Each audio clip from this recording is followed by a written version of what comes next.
As always, if you don't see me wearing gloves, I'm wearing the PR88. It's the invisible glove. You can tell that to your girlfriend or your wife as well. Invisible glove.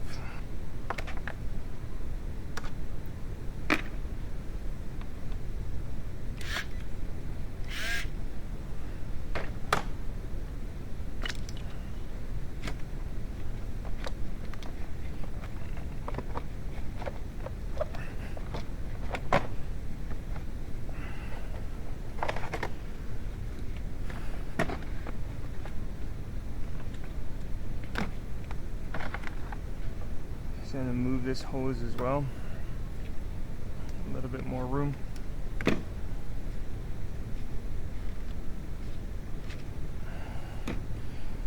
So I'm replacing the coolant hose here, which is these two go into a one, and then it splits off into two over here because there's a fitting that goes to the head. What happens is that the oil and or diesel that leak from the tandem pump swells this hose. You can see it here, it's all swollen, and that can create coolant leaks. However, this metal coolant flange, there's a leak from it, so there's an O-ring behind this metal flange that we're replacing, so all of that has to come off. The tandem pump can stay in place, the coolant flange comes off. The hardest part on this is getting at these clamps at the back. Well, you'll watch me struggle, so enjoy. I always like to drain the cooling system at the oil cooler hoses. Doesn't matter which hose, it's whichever clamp you can get to. I of course picked the wrong one. The top one looks easier to get to.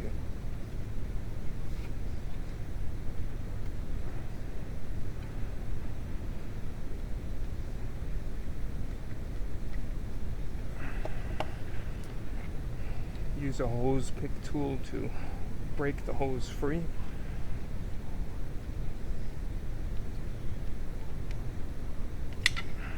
And then I like to use a pry bar to pry the hose away.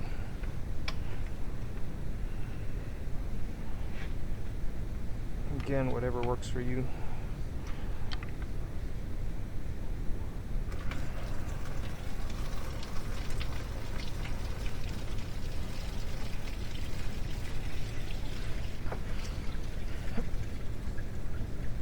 These are the cooling system glow plugs on vehicles with standard transmissions. They have 3 glow plugs in the coolant flange. That's why the flange is made out of metal. Automatic transmissions don't have these glow plugs because the automatic transmission fluid helps warm up the coolant via the transmission oil cooler. Or heat exchanger, I'm sorry.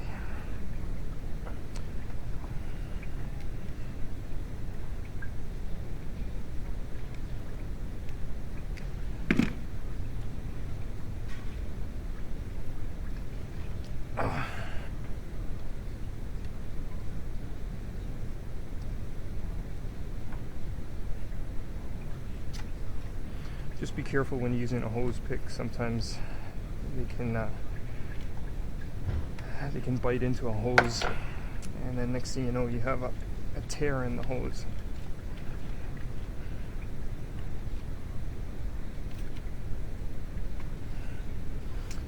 When unclipping the temp sensor, use a little pick to lift up on the tab, if you can reach it from either side.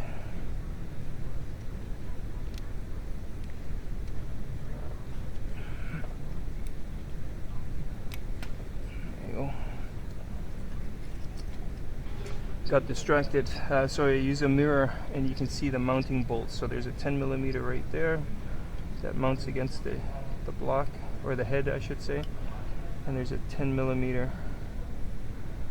over here that's hiding behind that wiring harness there.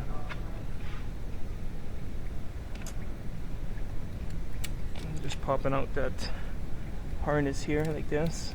Now I can get at the screw. just so you can see. There's the screw right there.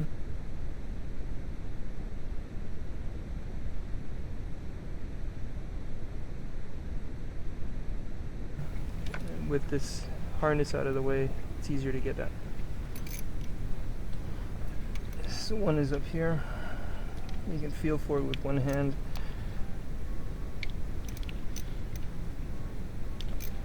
Once it's loose,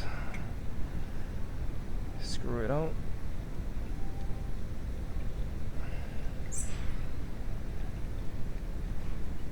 Try not to drop it.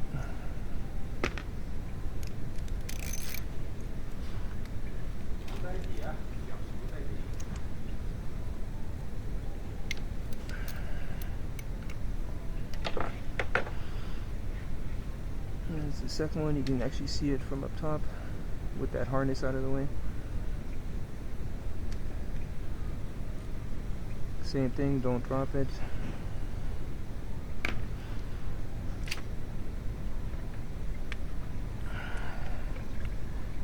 This is the seal we're going to replace, and you can actually see it's torn right there.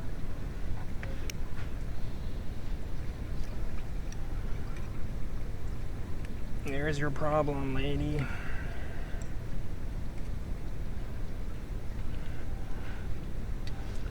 Just tuck it out of the way a little bit and continue with the rest. So this guy here we're replacing, you can see how swollen it is here. Swollen member.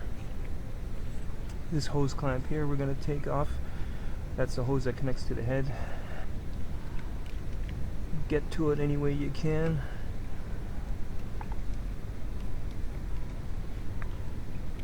Squeeze and pull, squeeze and pull.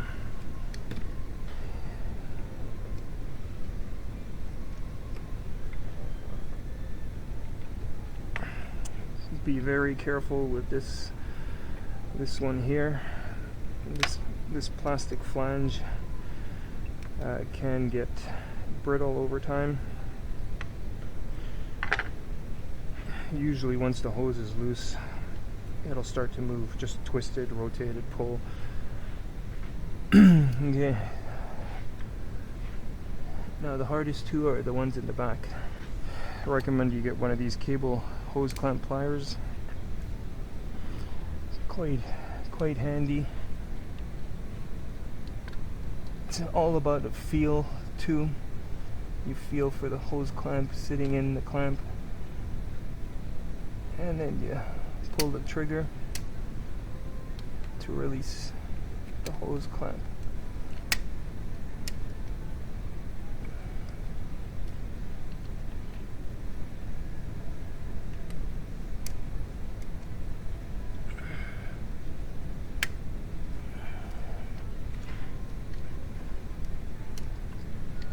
And they do have a tendency of slipping here, so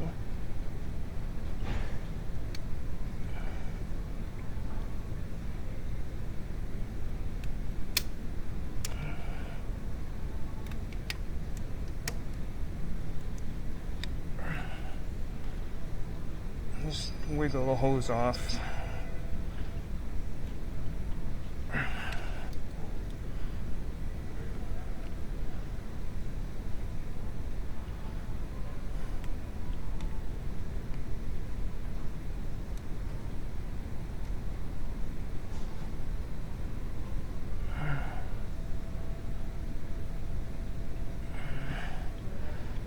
Just wiggle and pull, wiggle and pull.